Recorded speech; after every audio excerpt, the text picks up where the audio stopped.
Hey, let's talk a little bit about the Montreal Screwjob Hmm. because you had a lot of inside information on that, right? Yeah, I talked to everyone that week, and then Brett and I actually came pretty close. I had met Brett several times before, but we were not like friends or ever talked or anything like that. We actually became pretty close coming out of that Montreal screw job when some of his friends go, "You got to talk to Dave," and it's like, "No, I'm not going to talk to him. I don't like him. Whatever, whatever." And then we talked afterwards, and I mean, I know, and I talked to again, whether it's the people in WWE, I heard both sides of that story, and I get both sides. I get both sides. So there you go. Yeah, I wrote a lot about it. So where did you stand on it? I think that this he did have creative control. I think that obviously he should have lost on the way out, and I think he was very willing to do so. I know he was. I seen the legal letters. I don't even know if you know about this, but his lawyer wrote Vince a letter and just goes, Brett will gladly lose to Steve Austin. He wants to lose to Steve Austin, okay, before he leaves. He had the problem with Shawn. He would have lost to Shawn under the right circumstances. There was just the things that happened before. I think that the thing with Davey Boy and Shawn in England, it's a little bit of it. And then there was, two or three times where Brett goes, like, I guess I'm going to have to lose to you. And Shawn goes, too bad I can't return the favor. Shawn basically kind of mocked him and said that, I'm not going to ever lose to you. And so it kind of got Brett's hair on end, and his contractually, he had creative control. So it kind of boxed Vince into a corner. I believe what should have happened, if everything was perfect, what should have happened was, and Vince wanted this, but it just fell through because Shawn wouldn't do it. Right. Is that, Vince wanted Brett to lose, and Brett goes, I'm not going to lose to Shawn in Montreal. I'll lose. I'd rather not lose to Shawn at all, but I will lose to Shawn, but not in Montreal.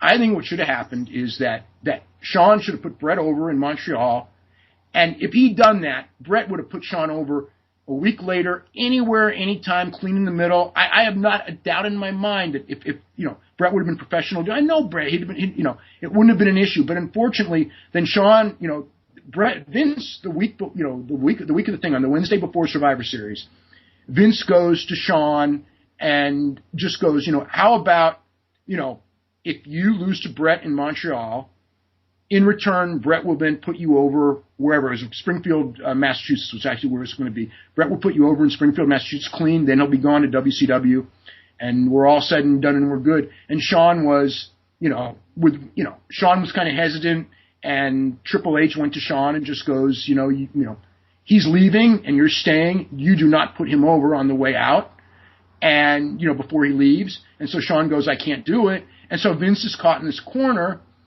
And Vince did what he did. And I wish Vince wasn't in that corner. I think Vince probably could have handled it a better way. I think he was, he was in the middle of a wrestling war. I get it. I just think that, again, but from a Brett standpoint, I can see why he was like that. I mean, he was told it's going to be a finish, then you double cross him on the finish. He took wrestling very, very seriously. And that's what happened. Yeah, I can see both sides. Case. Yeah, I've been in those shoes when you get asked to do the favors and it's not the right time, or right. The circumstances, like maybe Sean ruffling his feathers by the comments that he made, and that sticks with a guy, especially when you may be nearing the end of your run and things are about to change. So it can make a guy very stubborn. But obviously, from Vince's standpoint, you're being as logical as you can with a guy. At the end of the day, you got to protect your company. That's what he did, and it is his company. And, he was the boss. So, he exercised that, and they did the swerve. So was there this meeting, before that match? Who all was in on it?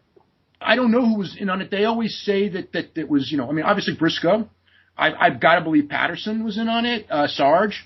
As far as who else, I don't know, because Vince's thing always was to make it like as few people knew, so as few people got heat for knowing and not telling, right? I mean, Earl Hebner knew when he was, walking to the ring. They didn't tell him ahead of time.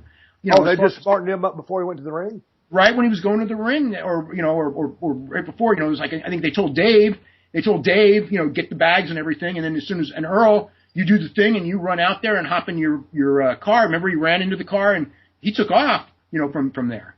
Oh, see, man, that's a hell of a lot of pressure to put on a guy like Earl Hebner, who all the boys love and is one of my favorite referees of all time, and you trust him.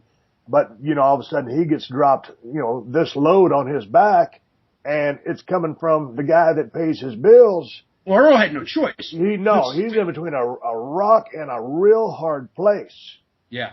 And a lot of people were. I mean, the 5 or 6 people, Absolutely, they all were. Because again, one of the things the WWE side always insisted to me Patterson didn't know. I think Brett, even though I think he gets along with Patterson now, I think Brett believed that Patterson knew. And I think one of the things was number one, they didn't want the boys to have heat with Patterson, but I think they didn't want Brett to have heat with Patterson by knowing. But did he know or not know? I couldn't tell you. Only he and Vince and 2 or 3 other people know who knew what and everything like that. But I think the number of people who knew was probably a real, obviously it's as few as possible, because if the wrong person tells Brett ahead of time, then the whole thing goes up in smoke, right? I remember the thing goes down, and there was kind of this, obviously, chaos and confusion in the locker room. Brett had just got screwed. He's out there crashing the monitors. Davey Boy and Owen go out. They're hot. That's his blood. And, so, man, they're hotter than a firecracker. And then finally everything comes back. And then, Brett's, doing the shower thing. And then Vince goes in there. And, allegedly, I heard that, he's Brett whacked him. Brett whacked him. But I think, that was Vince being a man about it and taking his shot. Yeah. Is that what you heard? Yeah. Vince could have avoided him. Brett said something to the effect of, if I see you, if I see you in a second, I'm going to deck you or something. And I think Vince was just, I think Vince wanted to plead his case. I think Vince, I don't know if he knew. I know what he said. He didn't know if Brett would hit him, but he knew that there was a chance Brett would hit him. And he thought that if that happened, it was going to happen, right? Yeah. So he hit him. There was a whole big schmoz. Everyone jumped in, and that's what happened. I remember it was funny because I was like, getting ready to, whoever I was traveling with that night and going to the next town. And it was like, man, what are we going to do with that Bret Hart? Because he was leading the company. He was our guy. He was our champ. And I was like, man, this company's going to fold up without him, the champion. But it ended up going and ended up leading to the hottest streak they ever had.